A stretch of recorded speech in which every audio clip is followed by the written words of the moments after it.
Analysis complete. Analysis complete.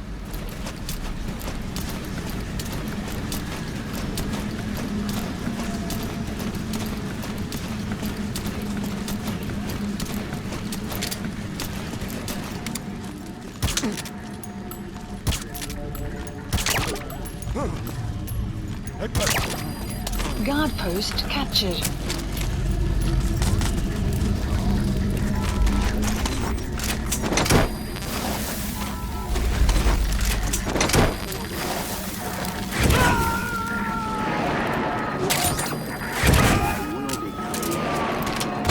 You gotta extract him.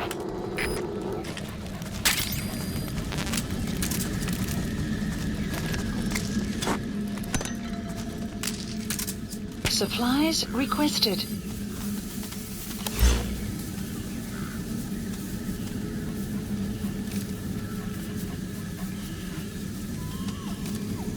Supply drop complete.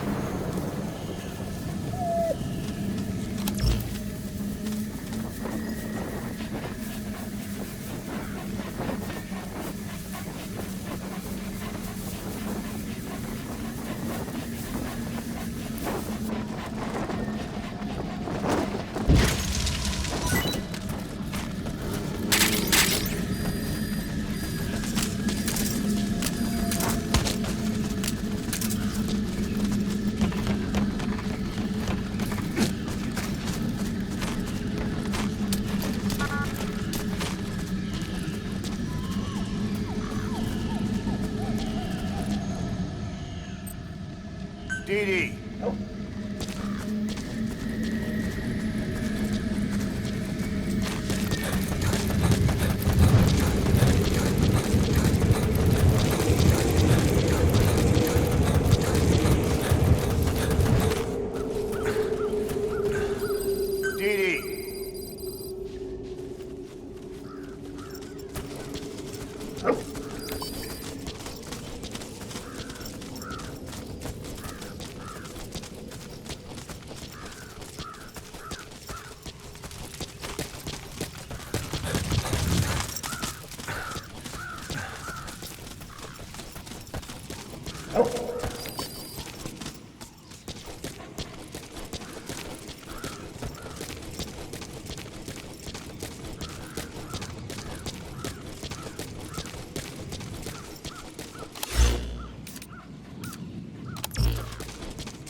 Please select a landing zone.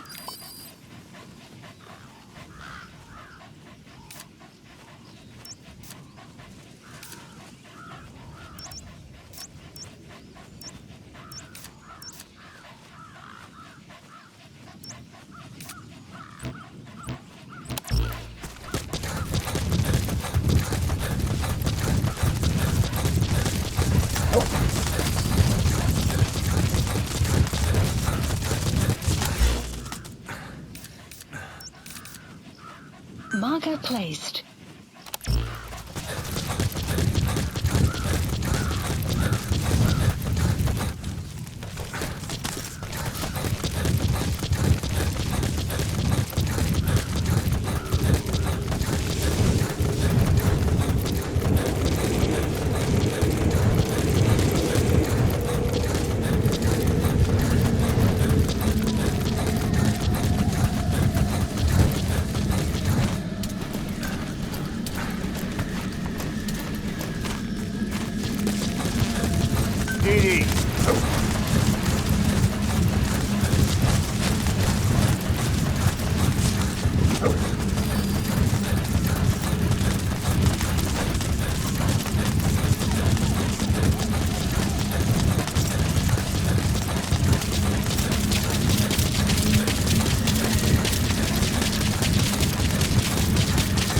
Extraction arrived at Mother Base.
Please support helicopter Roger. requested.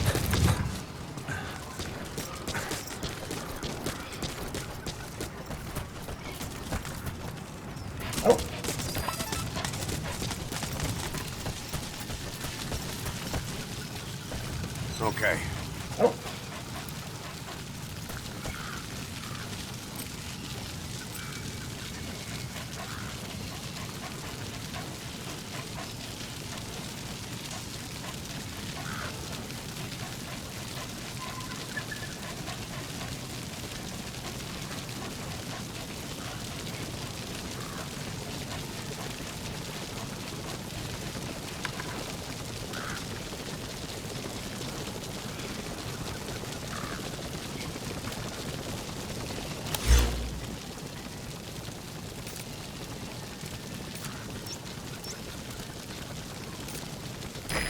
This is B-Quad.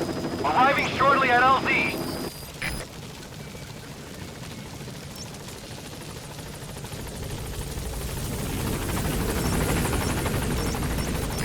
This is B-Quad. On station at LZ.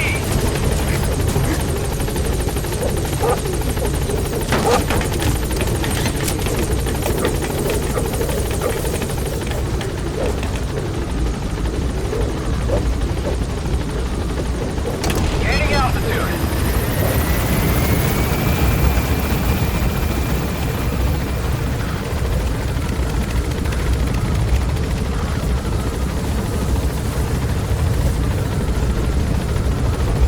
Departing.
Please select a mission.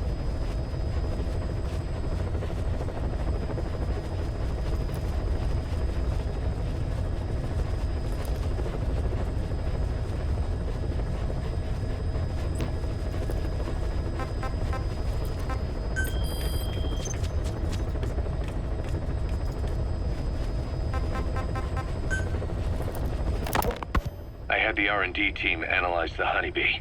How? The CIA wanted it with everything intact. They took it apart to look at it. Then they put it back together. Everything intact. That's the R&D boys, all right. Turns out the honeybee's homing capabilities are a cut above previous manpads.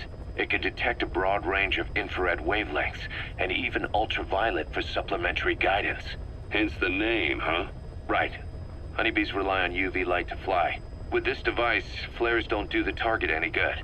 That's why the Soviets are losing so many gunships, and why the CIA was so desperate to get it back.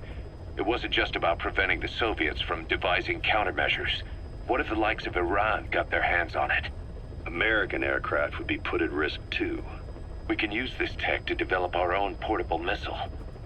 That'll give us a huge advantage. It'll take a little time before the analysis results can be applied to actual implementation. But we'll keep moving with the research.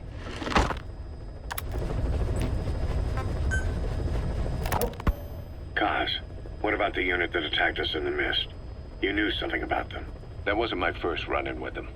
It happened right before I was captured by the Soviets.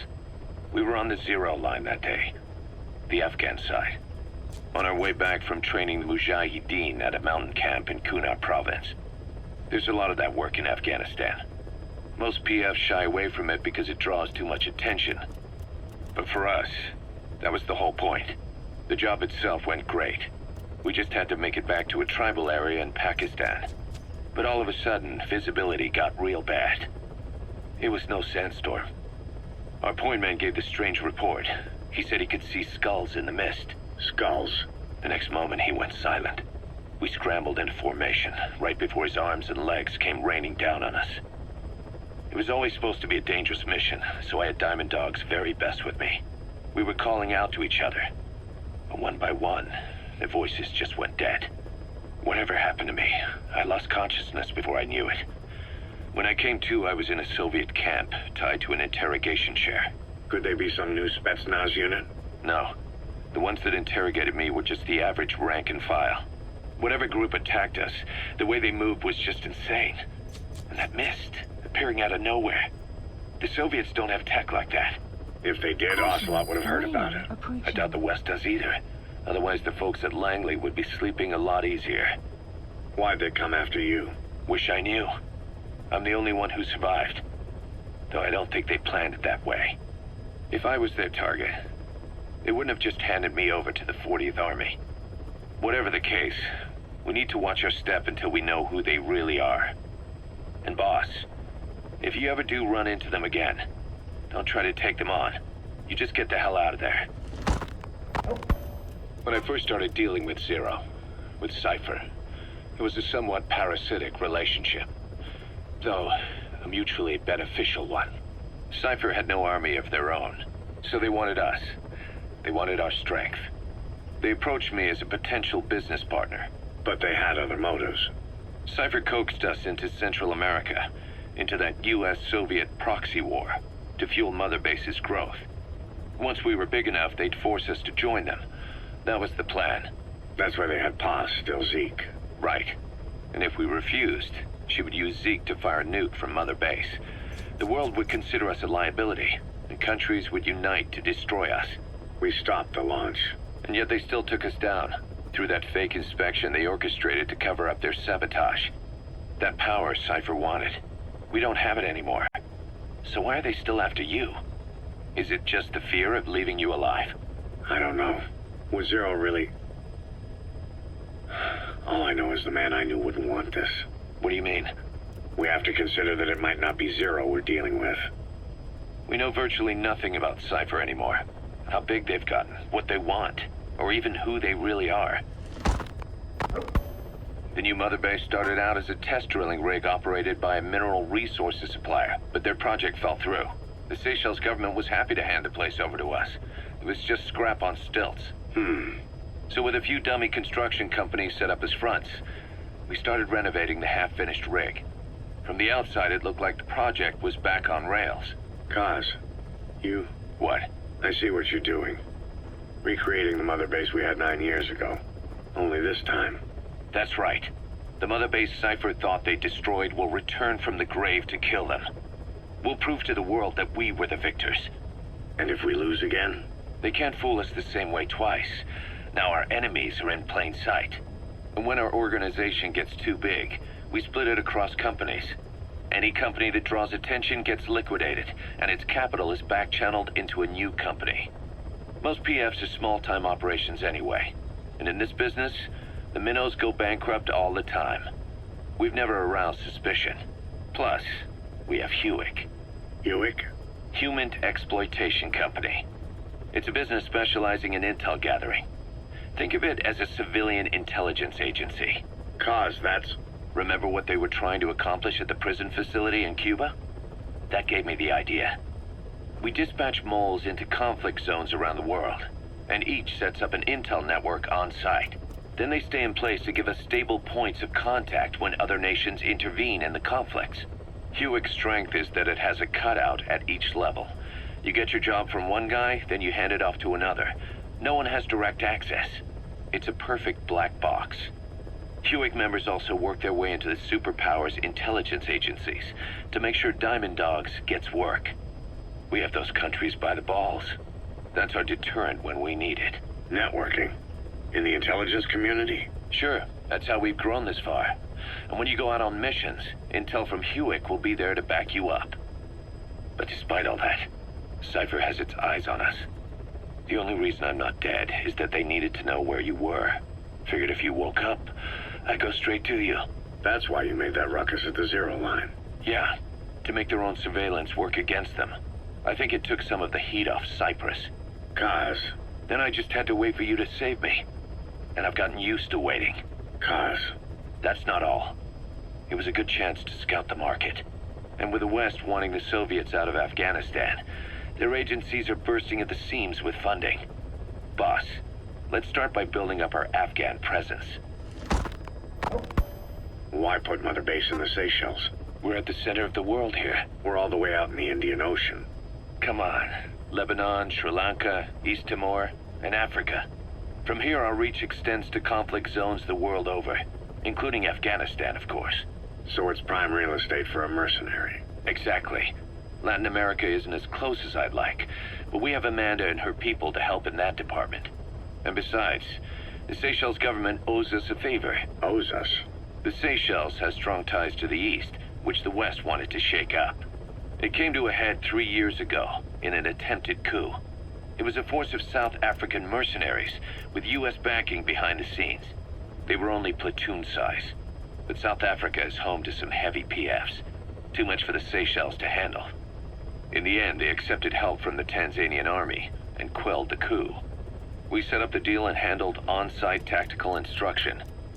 That led to some training work for the Seychelles military. And when we put down a mutiny within their forces, well, we made a lot of people happy. They don't pay us. They just let us have a piece of their offshore territory on the promise we'll come running if something else happens. So we're bodyguards, too. It's a good setup. We can only take Mother Base so far here. We'll have to find somewhere else when this place starts getting big. Aren't you being a little hasty? Nothing hasty about it. You're back with us now.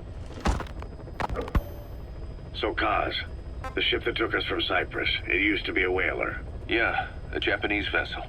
How was the voyage? It was...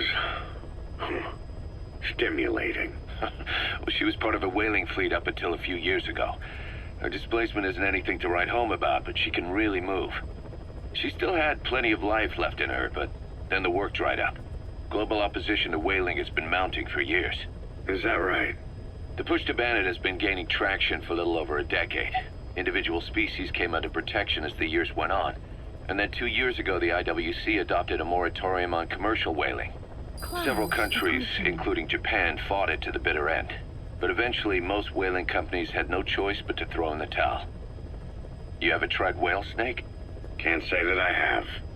When I was a kid in Japan, practically everybody ate it. That good, huh? The country was poor in those days, and whale was cheap. International opinions changed since then. In any case, that's why we were able to get a bargain price on the ship. Of course, we did end up spending 5 times the purchase price in modifications. We had to really work to fit in all the ESM and communications gear while keeping the whaler look intact. Right now she's going around conducting SIGINT missions. In the future, we plan to use her as a communications relay base between you and Mother Base, and also as a chopper resupply vessel. Diamond docks. The word diamond originally comes from the Greek adamas. It means indomitable, unyielding. Other words for the stones often mean eternal bond, fortitude, or purity. The same is true of the Star of Bethlehem flowers you laid on the boss's grave.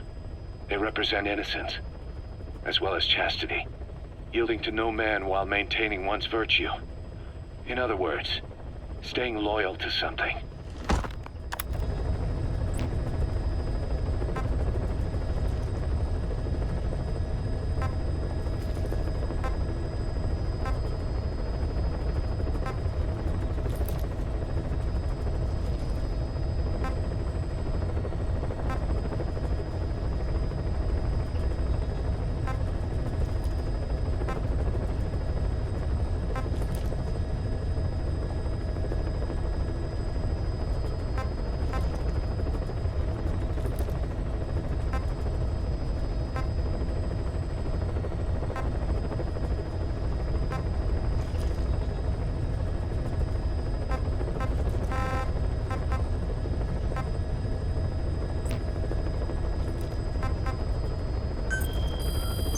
Please select a mission.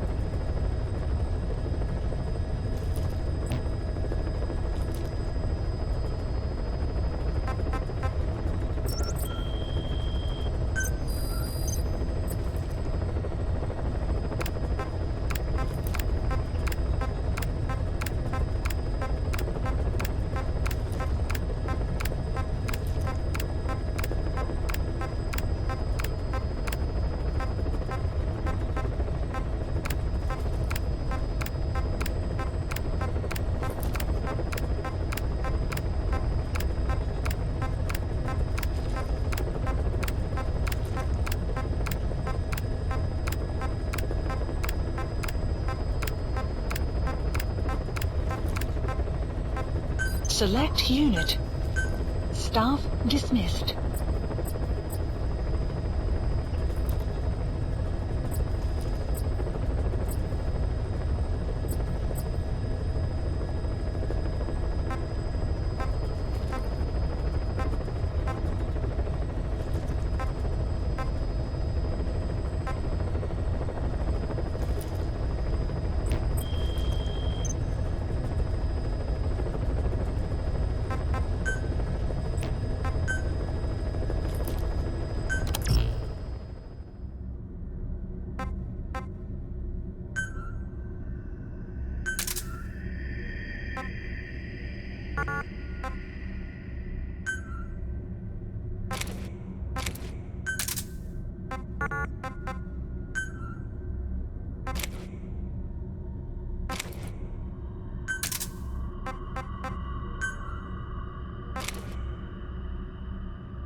Clouds approaching.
Clouds approaching.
Clouds approaching.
Clouds approaching.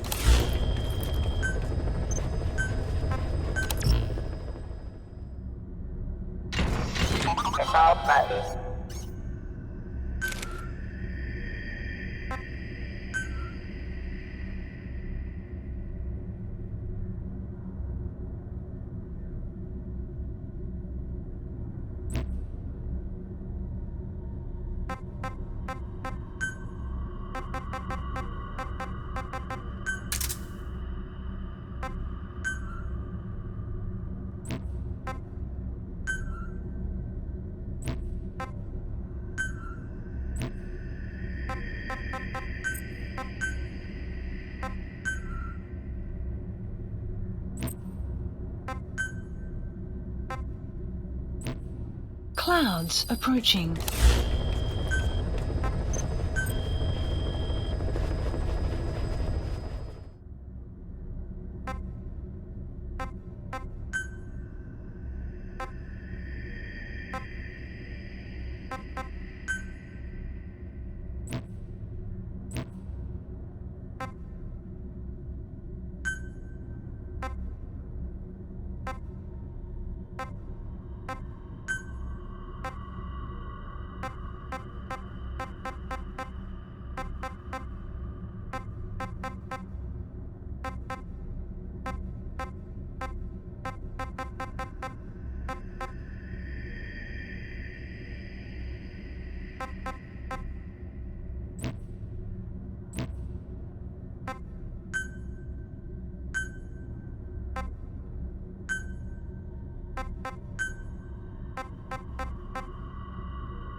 Clouds approaching.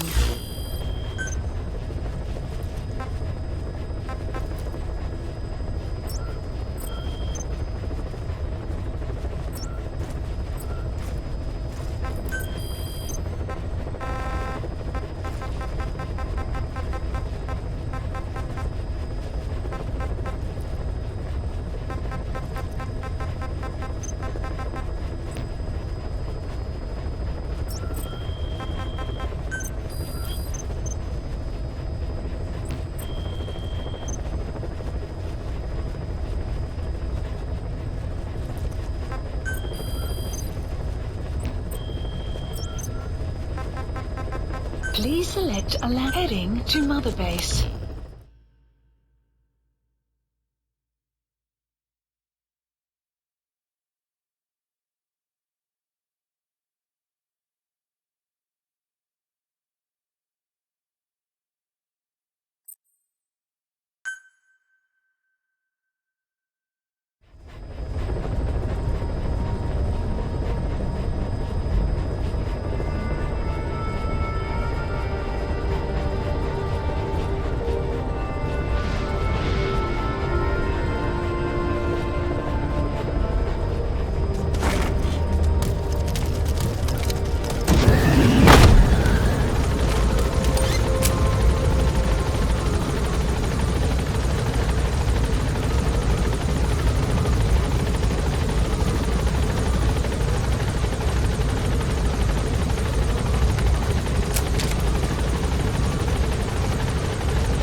Welcome back, boss.